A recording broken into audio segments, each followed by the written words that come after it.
Et coucou toi, comment ça va? Bon allez, nouvelle présentation d'une imprimante 3D. Donc là on est sur une modèle de chez Creality, la Under 3 V3. On est sur une nouvelle version de V3, donc pas sur la SE ni la KE. Celle-ci est une modèle en Core XZ, une technologie où l'acte X et Z sont fixés directement sur la base, qui permettrait d'avoir des impressions jusqu'à 12 fois plus rapides. Cette vidéo va être composée de plusieurs chapitres. Déjà on va regarder le contenu du carton, ensuite on passera au montage de la machine, on va parler des descriptions de la machine, on fera bien sûr pas mal de tests d'impression avec, et puis on finira sur une conclusion. Allez, c'est parti. Que va-t-on retrouver à l'intérieur de ce colis?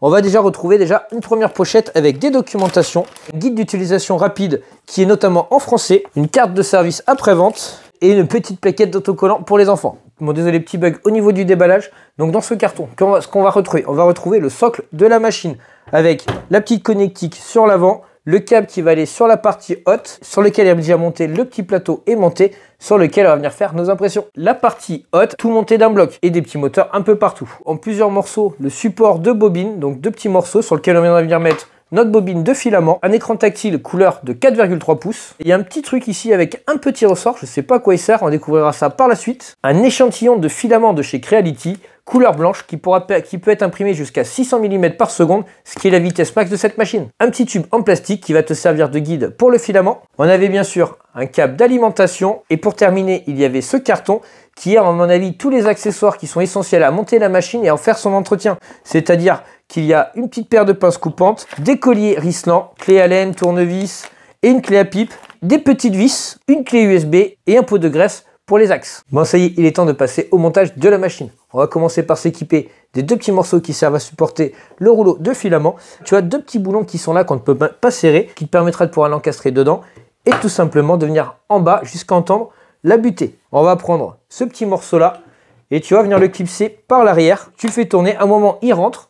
Et pour le bloquer, tu continues à tourner la poignée jusqu'à arriver en butée. Ensuite, on va s'équiper de la base de la machine.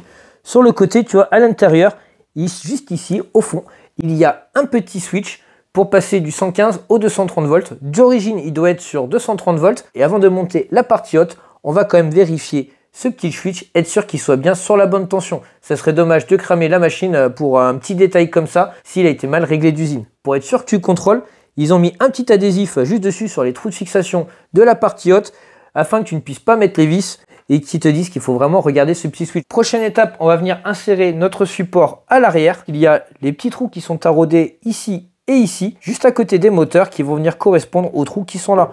Il y a juste à poser la machine à l'intérieur comme ceci et tu vois, les deux trous se retrouvent juste en face. On va prendre les petites vis qui sont fournies dans une poche avec la deuxième plus grosse clé Allen et tout simplement venir les mettre à l'intérieur.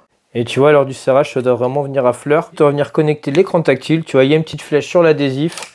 On va venir le défaire. Quand même tenir la petite nappe en protection. Prendre notre écran tactile. Donc tu vois, les petits ergots ici, on va les enfiler là-dedans, puis les descendre. Donc il suffira de connecter la nappe à l'intérieur. Et les deux petits ergots l'un dans l'autre. Et il n'y aura plus qu'à le descendre. Et ensuite, on pourra enlever le film de protection. On va retourner la machine et s'occuper de la partie connectique. On va faire attention aux nappes. Ici, il y aura le câble d'alimentation qui ira directement sur la prise secteur avec un petit interrupteur marche arrêt. On va connecter notre câble de détection de fin de filament, donc sur cette petite partie-là. Tu as un détrompeur sur le câble, donc tu ne peux pas te tromper.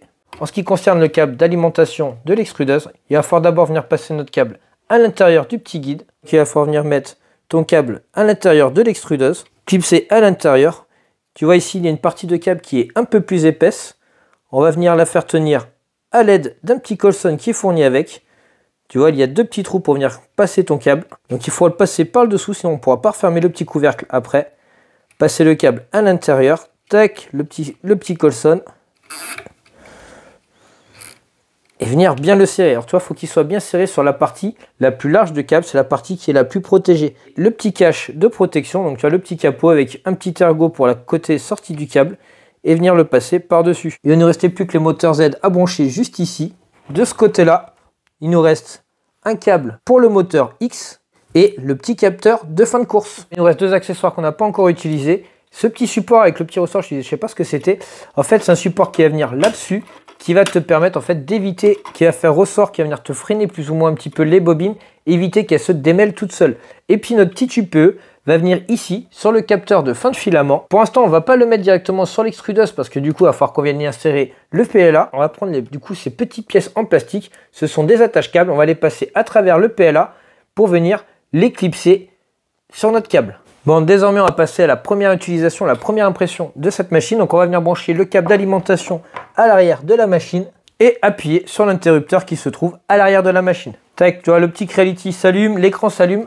On va suivre ensemble ce qui se passe. Cette fois-ci, la machine est en plusieurs langues, ça c'est bien. On va pouvoir choisir notre langue, donc il y a un grand choix de langues. Moi, je vais prendre français, bien sûr.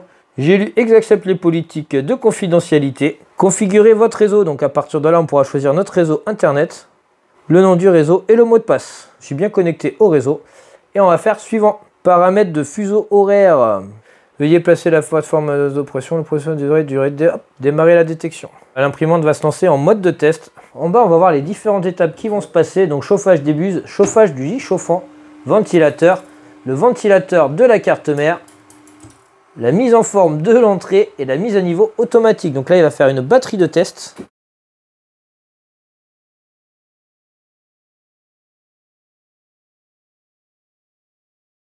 Et à la fin, quand c'est terminé, donc ça aura duré à peu près une dizaine de minutes, autocontrôle achevé, on va faire oui. Là, tu peux voir qu'il nous met la version actuelle, donc je suis en version 1. Il y a une dernière version qui fait 150 mégas, qui rajoute du langage entre autres. Ah voilà, tu as tout le détail. Bon, de toute façon, j'arrive pas à remonter entièrement. On va faire télécharger la nouvelle version. Tu as la petite barre de téléchargement qui avance progressivement. Une fois le téléchargement terminé, la machine installe automatiquement la mise à jour. Donc au bout d'un moment, la machine commence à redémarrer. J'ai l'impression que la mise à jour est terminée. Alors je ne sais pas ce qui m'a fait faire, la mise en forme de l'entrée, la mise à niveau automatique. À mon avis, c'est Joss qui l'a déjà faite. Ils annoncent à peu près 11 minutes de durée, donc autant le faire. On n'est pas 11 minutes près pour avoir une bonne installation. Ça y est, tout est terminé, autocontrôle achevé. On va passer à la première impression. Pour ça, sur cet écran-là, on va choisir la température de fil. Donc on va mettre 210 degrés. On va mettre 210 degrés pour du PLA. Ok, on va attendre que la buse chauffe. En attendant, on va commencer à passer notre bobine. Alors, le fil, il faudra qu'il passe par-dessous. Et l'autre morceau, l'autre extrémité, devra passer à l'intérieur du guide filament. On va le faire suivre tout le long. Ici, sur l'écran, on peut voir l'écran qui chauffe. Donc là, on est déjà à 120 degrés. On va venir déverrouiller ce petit bouton-là. Découper le fil à 45 degrés approximativement. Et venir l'insérer à l'intérieur. On peut insérer le fil. Tout clipser. Une fois que le filament est extrudé en bas, on peut revenir reverrouiller la buse. Là, on est sur le petit menu maison. Tu as un petit fichier là, comme un petit dossier, comme sur ton ordinateur, qui a plusieurs modèles test. Tu peux également faire un petit bateau qui prend 3,80 m et en 13 minutes. On va essayer celui-là. On va lancer le calibrage et l'impression.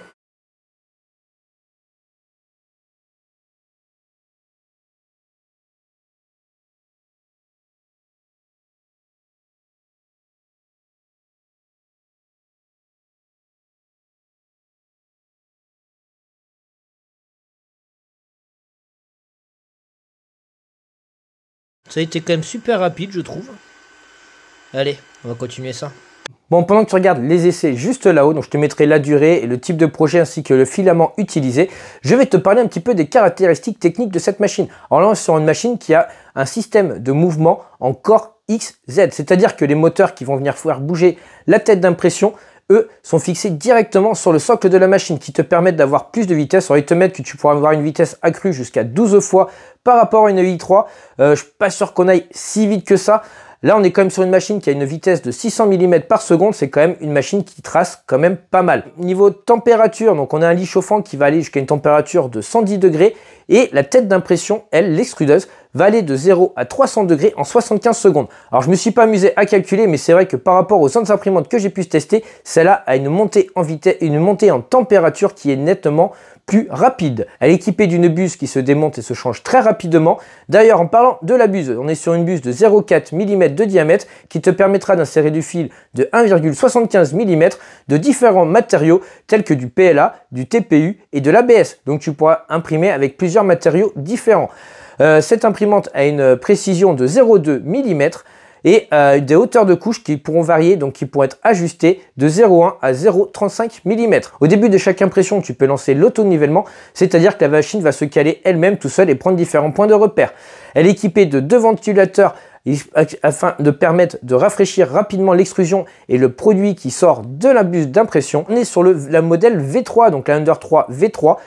Quelle est la différence avec les autres machines? Celle-ci est équipée de composants qui ont été améliorés, tels que la carte mère silencieuse en 32 bits, un hot end qui a été amélioré, le remplacement de la buse qui se fait rapidement. En cas de coupure de courant, cette machine reprendra l'impression là où elle s'est arrêtée, c'est-à-dire que c'est fini de perdre des impressions s'il y a une coupure secteur ou un truc qui disjoncte. Concernant l'écran tactile, donc on a un écran tactile de 4,3 pouces, très joli, il est très sensible, enfin il marche vraiment très bien. Cette imprimante a un stockage interne de 8 Go qui te permettra du coup de stocker des fichiers comme c'était dessus à la base, le petit bateau que tu as vu. Mais lorsque tu viendras mettre tes fichiers dessus, par exemple avec la petite clé USB, ces fichiers seront stockés dans la machine et tu pourras les supprimer au fur et à mesure lorsque tu auras des nouveaux projets à imprimer. Ce qui veut dire que tu ne seras pas obligé de laisser du coup ta clé USB en permanence sur la machine. Et tu as vu qu'il y avait également la connexion Wi-Fi. Alors j'ai pas testé de faire lancer des impressions en Wi-Fi, je me sers de la clé USB, pour moi c'est le plus simple vu la taille de la maison. Mais en attendant, la machine se met régulièrement à jour. Là dans 3 mois, elle s'est déjà mise à jour 2 fois, donc la fois de l'installation et une deuxième fois à peu près 2 mois après, où du coup la machine règle plusieurs problèmes, t'améliore la qualité d'impression, te rajoute des langues et puis règle quelques petits bugs éventuels qu'il y avait, mais pas des gros soucis, t'inquiète pas. Il est temps de passer à la conclusion de cette imprimante 3D. Donc que te dire dessus, c'est juste une machine qui fonctionne merveilleusement bien. On a un volume d'impression qui est assez standard par ses 22 par 25 cm de haut. Il existe plus grand mais forcément plus onéreux aussi. On a une vitesse de 600 mm par seconde qui te permettra d'aller très vite, de mettre même des PLA un peu high speed, un peu high tech qui coûtent un peu plus cher aussi mais qui te permettent d'imprimer plus vite. Moi en tout cas là avec 600 mm par seconde, il n'y a rien à envier à certains grands modèles je pense. La qualité d'impression, alors dans les fichiers que tu as vu, il y a des fichiers qui sont pas forcément très propres déjà de base que j'ai téléchargé sur Thingiverse, notamment je pense aux Coupes du Monde et tout ça. Sinon les petits coquetiers que j'ai fait de chez Star Wars, je trouve qu'ils sont tout simplement magnifiques, mais ça te permet d'avoir des petits objets personnalisables, personnalisés, que tu pourras voir chez toi et pas chez tout le monde, faire un petit truc qui sorte un petit peu de l'ordinaire. Ça, c'est vraiment très cool. C'est ce qui est vraiment cool avec l'impression 3D et également te fabriquer des supports. Bref, tu sais un peu comment ça marche. Sinon, rien à redire là-dessus. Moi, elle fonctionne très bien depuis que je l'ai. Elle a déjà au moins une trentaine d'heures d'utilisation. Je n'ai eu aucun problème là-dessus. Donc, j'ai essayé plusieurs types de filaments avec, donc du PLA et une autre sorte. Je me rappelle plus exactement le nom. Il faudra regarder dans les essais. Il n'y en a eu aucun souci. À chaque fois, ça fonctionne très bien. Niveau slicer, je me suis servi d'Orca Slicer et dans les dernières mises à jour, tu peux avoir la Ender 3 V3 qui est directement programmée avec tous les paramètres qui vont avec. Donc ça, c'est génial. Tu n'as pas besoin de chercher ou d'essayer de trouver les bons paramètres. Avec Orca, du moins, ça fonctionne. Si tu veux plus d'informations dessus, n'hésite pas à regarder dans la description de la vidéo. Tu auras un lien qui va te mener du coup vers le site de Geekbuying et également qui te propose un code promo te permettant d'avoir la machine encore moins chère. Tu retrouveras également ce code promo dans la description de la vidéo. J'espère avoir fait le tour complet de cette machine. Si tu as la moindre question, n'hésite pas à me la poser dans les commentaires. Je me ferai un plaisir de t'y répondre. En attendant, pense à t'abonner et activer la petite cloche des notifications pour ne pas rater les prochaines vidéos. Allez, je te dis à bientôt. Ciao, ciao!